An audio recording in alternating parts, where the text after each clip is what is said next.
everyone. I'm Reverend Michelle Manuel, and I have with me the Reverend Dr. Tom Pace. And we're so glad you're joining us for week 7 as we are journeying through the book of Genesis. Like we have said before, Genesis is a whole kind of book, and we're glad that you're not going it alone. We're excited that you're discussing things with your small group or a partner, and we look forward to hearing from you about how it's going. Tom, today we are looking at the first part of Joseph's story, which is near the end of Genesis, and quite a lot happens to Joseph. Every chapter is something new. Yes, every chapter is something new, and I can't say it's the best of stories for him. I mean, Well, one of the things we've learned already is that there are no flat characters in Scripture, right? They are all round. They all have good and bad and everything mixed up in them. And some of them are more likable than others. right. But Joseph is included, as are his brothers. Yes. I think one of the best things he's got going for him at the beginning is that he's his father's favorite. That'll do it. He has a nice wardrobe. And eventually, I have a bathrobe of many colors. of many colors. It has multiple, it's very beautiful, and Yes. I cherish it. If we did a fundraiser for some kind of mission, would you wear it in service? I might, if it would have to be a big fundraiser. I love that. Well, we could do that. I love that. Well, so Joseph's favoritism and then kind of his, some would say arrogance. I would just say he's stating the facts, that he can interpret dreams and he has this vision that his brothers will bow down to him. That ends up getting him sold into slavery. Yep. Yeah. So yeah, dreams are a big part of this. They go all the way, deep into the story. Right. This idea of dream interpretation, and there are still many who, to this day, view it as a expression of some revelation to us in dreams. Have you had crazy dreams? I have had crazy dreams. Sadly, in my house, we are traumatized by about every 3rd year, every 2 years, just enough to let us know it's not going away. I have what we call a spider dream. And I dream that there's a spider somewhere in the room with us, usually coming down from the ceiling. And I throw off all the covers and I toss on the lights and I scream bloody murder. And there's no spider. There's no spider. There's no spider. It's traumatic. Yes. How about you? I dream I can fly. Periodically, it's a recurring dream. I'm on a tall building, and I lean forward and sort of put my arms out, and it's like the wind carries me, and I can fly. It's pretty awesome, and I wake up believing that it's true. That's great. And I have to shake it off. Maybe that's a foretaste of heaven. That could be. That you would be flying. It could be. I choose to believe there's no spiders in heaven. Could be. It could be. So what do you think the purpose of this, if you were going to just look at this whole Joseph story, leaving aside the forgiveness aspect we'll deal with next week. Yeah. What do you think the sort of driving message of this passage is? I think that Joseph is an example of faithfulness in the midst of really yucky circumstances. I'm not going to say he doesn't bring things upon himself. There's always 2 sides to every story, and responsibility can be taken. But him being sold into slavery, that'll pretty much ruin your life. That changes a pretty big trajectory, right? Right. And it's because of the jealousy and the sins of his brothers. And maybe started because of the sin of his father, if you want to call it that, the sin of his mother. This favoritism concept is going on.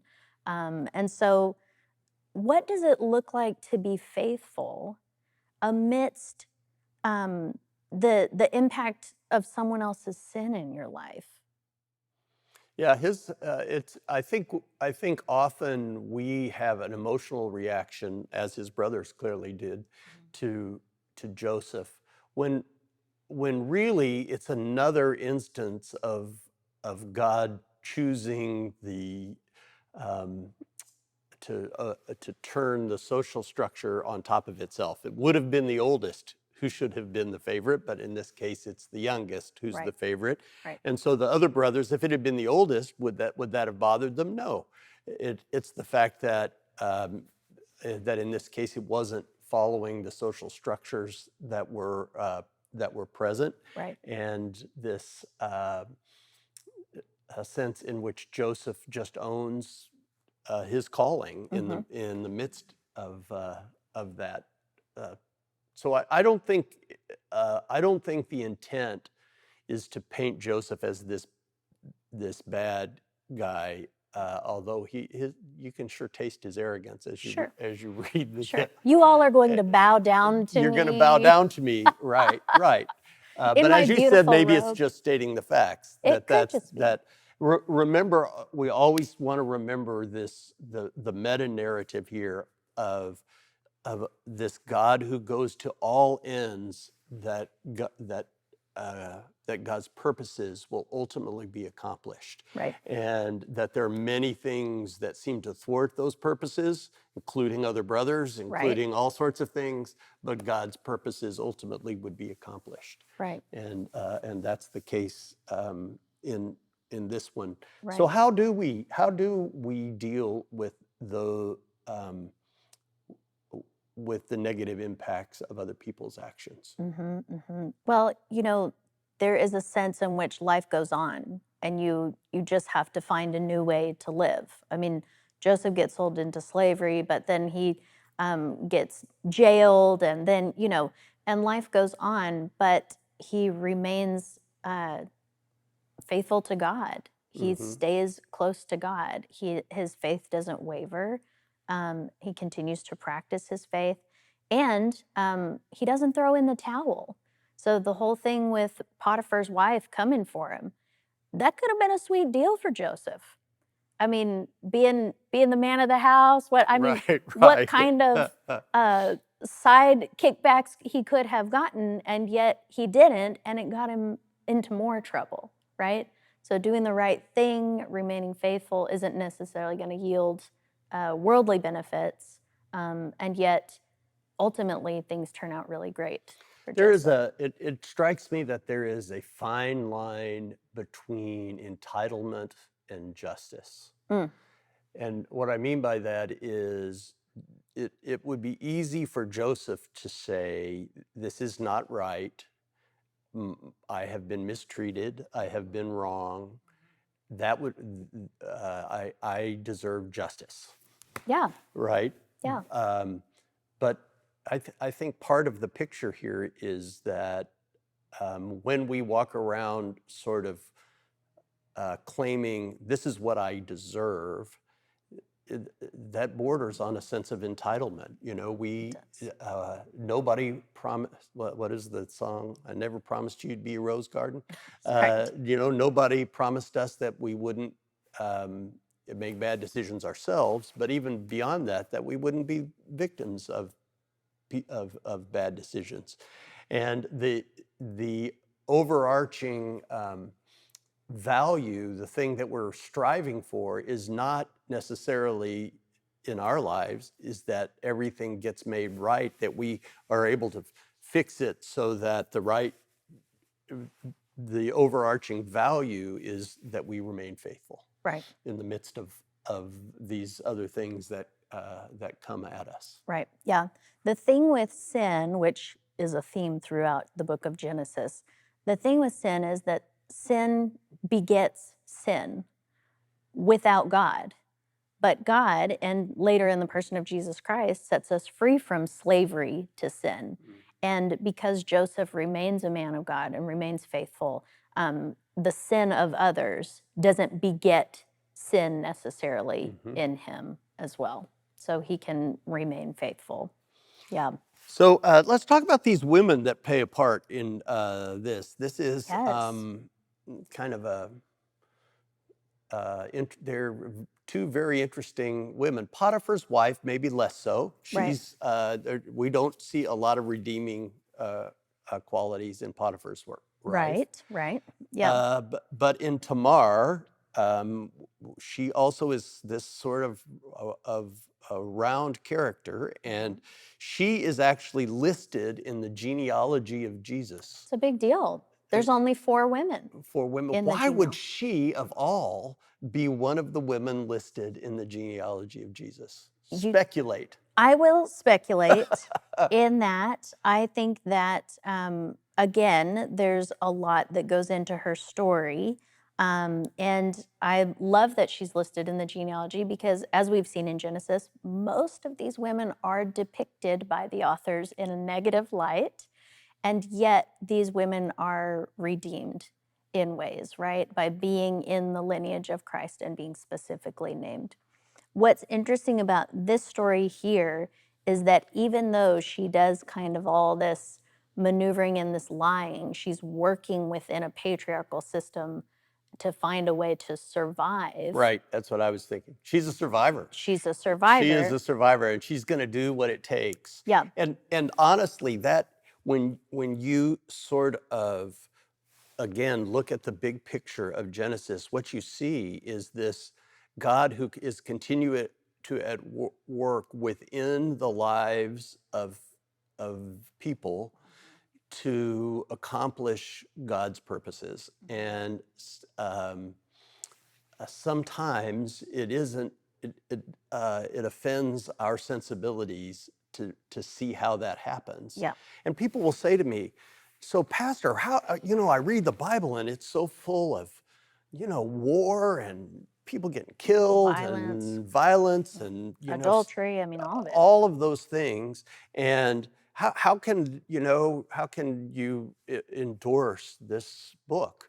And I'm like, this book is a picture of life. And Yeah. if I read a moral, sort of a moralistic story of how to be a more moral person, that would not be a picture so much of life. This is like God exists in this broken world, Right. and is continuing to strive to accomplish God's purposes, God's Right. ultimate purposes. And that sort of persistent relentlessness of God to bless the world first through the people of Israel, and then through Jesus Christ, Yeah. is the overarching Yeah. kind of picture. And to include the downtrodden and the survivors and the people who have had to Right. scrape away to get their needs met. Right. Yeah. Well, before we quit, one more question, and that has to do with, Joseph had this amazing dream interpretation gift. And what are the gifts that we have?